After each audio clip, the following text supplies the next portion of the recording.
Allot மணி சேனலுக்கு வருக வருக. நான் செபி ரெஜிஸ்டர்டு ஃபினான்ஷியல் அட்வைசர் கிடையாதுங்க. நான் எஜுகேஷனல் பர்பஸுக்காக என்னுடைய பர்சனல் எக்ஸ்பீரியன்ஸை நான் ஒரு 20 வருஷமாக மார்க்கெட்டில் இருக்கேன். அதை தான் உங்கள்கிட்ட ஷேர் பண்ணுறேன். நீங்கள் எந்த முடிவு எடுக்கிறதா இருந்தாலும் உங்கள் நிதி ஆலோசகரை அணுகி அதுக்கப்புறம் பணத்தை போடுறதை பற்றி முடிவு பண்ணுங்கள். நன்றி. அலாட் மணி சேனலுக்கு வருக வருக. இந்த சேனலுக்கு இன்னும் நீங்கள் சப்ஸ்கிரைப் பண்ணலைன்னா தயவு செஞ்சு சப்ஸ்கிரைப் பண்ணிக்கோங்க. பெல் பட்டனையும் கிளிக் பண்ணிக்கோங்க.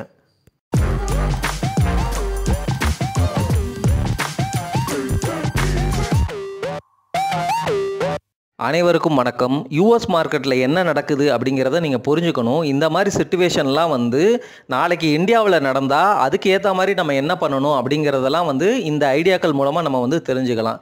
யூஎஸ் மார்க்கெட்டில் என்ன நடக்குது, கவர்மெண்ட் அதிகமாக வட்டியே கொடுத்துட்ருக்குறாங்க. கவர்மெண்ட் வட்டி கொடுக்குதா எதுக்கு அப்படின்னு கேட்டால், ஜென்ரலாகவே கவர்மெண்ட் பாண்ட்ஸ் ரிலீஸ் பண்ணுவாங்க. இப்போ யூஎஸ் கவர்மெண்ட்லாம் என்னென்னா T-பில்ஸு பாண்ட்ஸு அப்படின்னு ரிலீஸ் பண்ணுவாங்க. 3 வருஷம் 5 வருஷம் 10 வருஷம் 20 வருஷம் 30 வருஷம் கூட பாண்டெல்லாம் இருக்குங்க. இந்த பாண்டினுடைய ஈல்டு அதிகமாக இருக்குது அப்படிங்கிறது தான் அந்த நாட்டினுடைய பிரச்சனை. ஈல்டுங்கிறது என்ன அப்படின்னா அந்த பாண்டு தரக்கூடிய வட்டி தான் ஈல்டு. 5%ன்னு ஐபிஓ வெளியில் வரும் பொழுது அவங்க 5%ன்னு ஃபிக்ஸ் பண்ணியிருப்பாங்க. ஆனால் அந்த பாண்டினுடைய ப்ரைஸ் 1000 ரூபாய் இருந்துச்சுன்னு வச்சுக்கோங்களேன், அந்த பாண்டு மேலே நம்பிக்கை இல்லைன்னா அதை விற்றுக்கிட்டே இருப்பாங்க. அப்போ விற்கும் பொழுது அதனுடைய ப்ரைஸ் கீழே வரும். அதனால் அந்த வட்டி 5% அப்படிங்கிறது மேலே போகும். இதை தான் நம்ம ஈல்டுன்னு சொல்கிறோம். அமெரிக்க நாட்டில் இந்த 20 இயர்ஸ் 30 இயர்ஸ் இந்த பாண்டினுடைய ஈல்டு 5%க்கும் மேலே இருக்குது. அமெரிக்காவினுடைய பிரசிடென்ட் ட்ரம்ப் அவர்கள் ஃபெட் சேர்மன் பவல் கிட்ட நீங்கள் இன்ட்ரெஸ்ட் ரேட்டை குறைங்க அப்படின்னு பயங்கர கடுமையாக பேசிக்கிட்டே இருக்கிறாரு. ஏன் அப்படின்னா, கவர்மெண்ட்னால வட்டி கட்டியே மாள முடியல அப்படிங்கிறதான் மிகப்பெரிய பிரச்சனை. அவங்க நாட்டில் இன்ஃப்ளேஷன் அதிகமாக இருக்குது. அதனால் வட்டி விகிதங்களை அதிகமாக வச்சிருக்கிறாரு ஃபெட் சேர்மன் பவல். வட்டி விகிதங்கள் அதிகமாக இருக்கிற காலகட்டத்தில் கவர்மெண்ட்டு வாங்கின கடனுக்கு அதிகமாக வட்டி கொடுக்க வேண்டிய ஒரு சூழ்நிலைக்கு தள்ளப்படுறாங்க. டேக்ஸ் எவ்வளவு கலெக்ட் பண்ணுறாங்களோ அந்த டேக்ஸில் இருந்து வட்டிக்கே மிகப்பெரிய அமௌண்ட் செலவழிக்கிறாரு ட்ரம்ப்பு. அதனால தான் அவருக்கு இருக்கிற ப்ரெஷர்னால அந்த சிச்சுவேஷனை சமாளிக்கிறதுக்கு தான் இந்த டேரிஃப் இந்த மாதிரி விஷயங்களை கையில் எடுத்தார். அந்த டேரிஃப் அப்படிங்கிற விஷயத்தை கையில் எடுத்ததுனால அவருடைய பாப்புலாரிட்டி அந்த கண்ட்ரியில் அவருடைய இமேஜ் டேமேஜ் ஆனதுனால அதை சரி கட்டுறதுக்கு இப்போது டேக்ஸ் பில் அப்படிங்கிறத அனௌன்ஸ் பண்ணுறாரு. டேக்ஸ் பில் அப்படிங்கிறது என்னென்னா, டேக்ஸ் கட்டு எல்லா மக்களுக்கும் வேலை பார்க்குறவங்களுக்கெல்லாம் டேக்ஸ் கட்டு அனௌன்ஸ் பண்ணுறோம் அப்படிங்கிற பில்லை சும்மா ஒரு டிராஃப்ட் வெர்ஷனை இப்போ ப்ரெசென்ட் பண்ணுறாரு. இப்படி டேக்ஸ் கட்டு அனௌன்ஸ் பண்ணுறாரு அப்படிங்கிற ரிசல்ட் வந்தோடனேயே அந்த நியூஸ் வந்த உடனேயே அவங்க நாட்டு மேலே உள்ள நம்பிக்கை இன்னமும் கீழே போகுது. ஏன் அப்படின்னா, ஆல்ரெடி அவங்க நாட்டில் ஃபிஸ்கல் டெபிசிட் ஹை, கடனில் தத்தளிச்சிட்டு இருக்கிறாங்க. 2025 $9 ட்ரில்லியன் பாண்டு மெச்சூர் ஆகுது. எப்படி நம்ம 1000 ரூபாய் ஒரு பாண்டு யூனிட்டு அப்படின்னு ஒரு 1 லட்சம் ரூபாய்க்கு நீங்கள் வாங்கிட்டு 10 வருஷம் நீங்கள் வச்சுருப்பீங்க. அந்த 10 வருஷம் பீரியட்லேயும் உங்களுக்கு வட்டி கிடைக்கும் தானே. அதே மாதிரி தான் கவர்மெண்ட் பாண்டுலேயும் வட்டி வருஷம் கவர்மெண்ட் கொடுக்கணும். அதுதான் கொடுத்துட்ருக்குறாங்க. இப்போது அந்த பாண்டு மெச்சூர் ஆகிறது 10 வருஷம் கழித்து நீங்கள் திருப்பி கேட்பீங்கள்ல போட்ட பணத்தை. அந்த மாதிரி 2025 முன்னாடி வாங்கின பாண்டெல்லாம் மெச்சூர் ஆகுது. அது ஒரு $9 ட்ரில்லியன் ட்ரம்ப் அவர்கள் யூஎஸ் கவர்மெண்ட் கொடுத்தாகணும். அப்போ $9 ட்ரில்லியன் கொடுக்கணும்னா மறுபடியும் இன்னொரு பாண்டை அவங்க அனௌன்ஸ் பண்ணி அதிலேருந்து காசை திரட்டி தான் கொடுக்கணும்.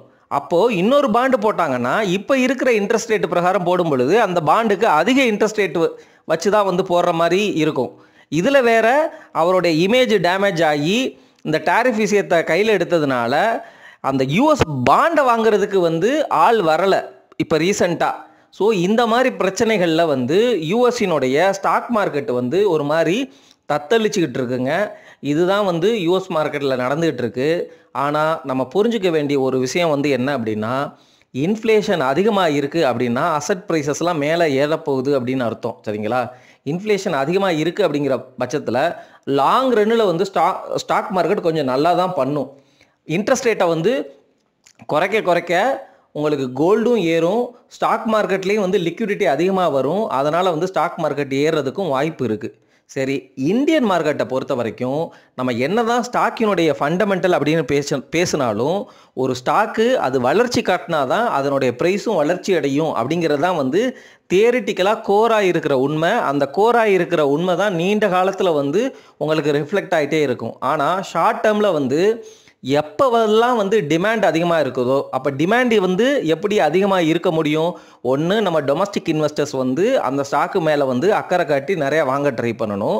டொமஸ்டிக் இன்வெஸ்டர்ஸ் வந்து காசை வந்து போடலாம். ஆனால் நம்ம நாட்டினுடைய மார்க்கெட்டை பொறுத்த வரைக்கும் எஃப்ஐஐஸ் எவ்வளோக்கு எவ்வளோ உள்ளே வந்து அதிகமாக வந்து காசை கொட்டுறாங்களோ அப்போ தான் வந்து அந்த சென்டிமெண்ட் வந்து இன்னும் வந்து மேலே போகும். ஏன்னா நம்ம நாடு வளர்கிற எக்கானமி. நம்ம நாட்டில் வளர்ச்சிங்கிறது ரொம்ப ஈஸி, மற்ற நாடுகள் மாதிரி இல்லை. ஏன்னா வந்து ரொம்ப யங்கஸ்ட் பாப்புலேஷன், ஏகப்பட்ட செக்டர்ஸ் வச்சுருக்குறோம். எல்லா செக்டர்லேயும் வந்து நம்ம ஹார்டாக வந்து ஒர்க் பண்ணிகிட்ருக்குறோம். ஆனால் நம்மக்கிட்ட இன்னோவேஷன் அப்படிங்கிற ஒரு விஷயந்தான் இல்லை. மாங்குன்னு வேலை பார்க்குறோம். ஸோ இந்த இளமையான இளைஞர்கள் இருக்கிற வரைக்கும் நாட்டில் வந்து பயங்கரமாக வந்து ஆள்கள் அந்த தேவை இருக்கிற வரைக்கும் நம்ம நாடு வந்து எக்கானமியில் நல்லா தான் பண்ணும் அப்படிங்கிறது தான் வந்து நிதர்சன உண்மை. அதை நம்பி தான் நம்ம வந்து ஸ்டாக் மார்க்கெட்டில் வந்து பெட் எடுத்துருக்குறோம். அதுவும் வந்து குவாலிட்டியான ஸ்டாக்ஸில் பெட் எடுத்துருக்குறோம். ஸோ நம்மளுடைய மேக்ரோ எக்கானமிக் சிச்சுவேஷனும் நல்லா இருக்குது. ஆனால் நமக்கு இருக்கிற ஒரே ஒரு ப்ராப்ளம், இந்த எஃப்ஐஎஸ் வந்து நம்ம நாட்டில் வந்து காசை இன்ஜெக்ட் பண்ணணும். அவங்க வந்து அவங்க நாட்டிலேருந்து நம்ம நாட்டுக்கு வந்து எப்போ வந்து காசை வந்து இன்வெஸ்ட் பண்ண வருவாங்க? அவங்களுக்கு ரிட்டர்ன் அதிகமாக கிடைச்சா தான் வருவாங்க. Very simple. இப்போ பாண்டிலே வந்து அவங்களுக்கு 5% மேலே ஈல்டு கிடைக்குது அப்படிங்கிறப்போ அந்த காசை கொண்டு வந்து இந்தியாவில் போட்டால் இந்தியாவில் யூஎஸ்க்கு அகேன்ஸ்டாக வந்து கரன்சி வந்து ஒரு 4-5% டிப்ரிஷியேட் ஆகிரும். சரிங்களா? இங்கே ஒரு 10% வந்து உங்களுக்கு வந்து ரிட்டர்ன் கிடைக்குது அப்படின்னா 10%ல் 5% கரன்சி டிப்ரிஷியேஷனே போகும் பொழுது வெறும் 5% ரிட்டர்ன் தான் அவங்களுக்கு இந்தியன் ஸ்டாக் மார்க்கெட்டில் கிடைக்கும். அப்படிங்கிற பட்சத்தில் அவங்க சேஃபாக வந்து யூஎஸ் கவர்மெண்ட்லேயே 5% ஈல்டு கிடைக்குது அப்படின்னு வந்து அங்கேயே வச்சுக்குவாங்க. ஸோ இந்த மாதிரி டெர்மினாலஜிஸ், இந்த மாதிரி விஷயங்கள்னால மட்டுமே தான் வந்து ஸ்டாக் மார்க்கெட்டில் இந்த எஃப்ஐஐ அவங்களுடைய இன்வெஸ்ட்மெண்ட் பிரச்சனை வந்து தொடர்ந்து போயிட்டே இருக்குது. இதில் ஒரு நல்ல விஷயம், டாலர் அந்த இண்டெக்ஸுங்கிறது கிராஷ் ஆகி 100க்கு கீழே வந்திருக்கு. அது ஒரு நல்ல விஷயம், positive sentiment. At the same time வந்து க்ரூட் ஆயில் விலையும் குறைஞ்சிருக்கு. அது இந்தியாவுக்கு நல்லது. ஸோ இந்த மாதிரி வந்து மார்க்கெட் வந்து ஒரு மாதிரி கன்சாலிடேஷன் ஜோனில் தான் போயிட்டுருக்கு.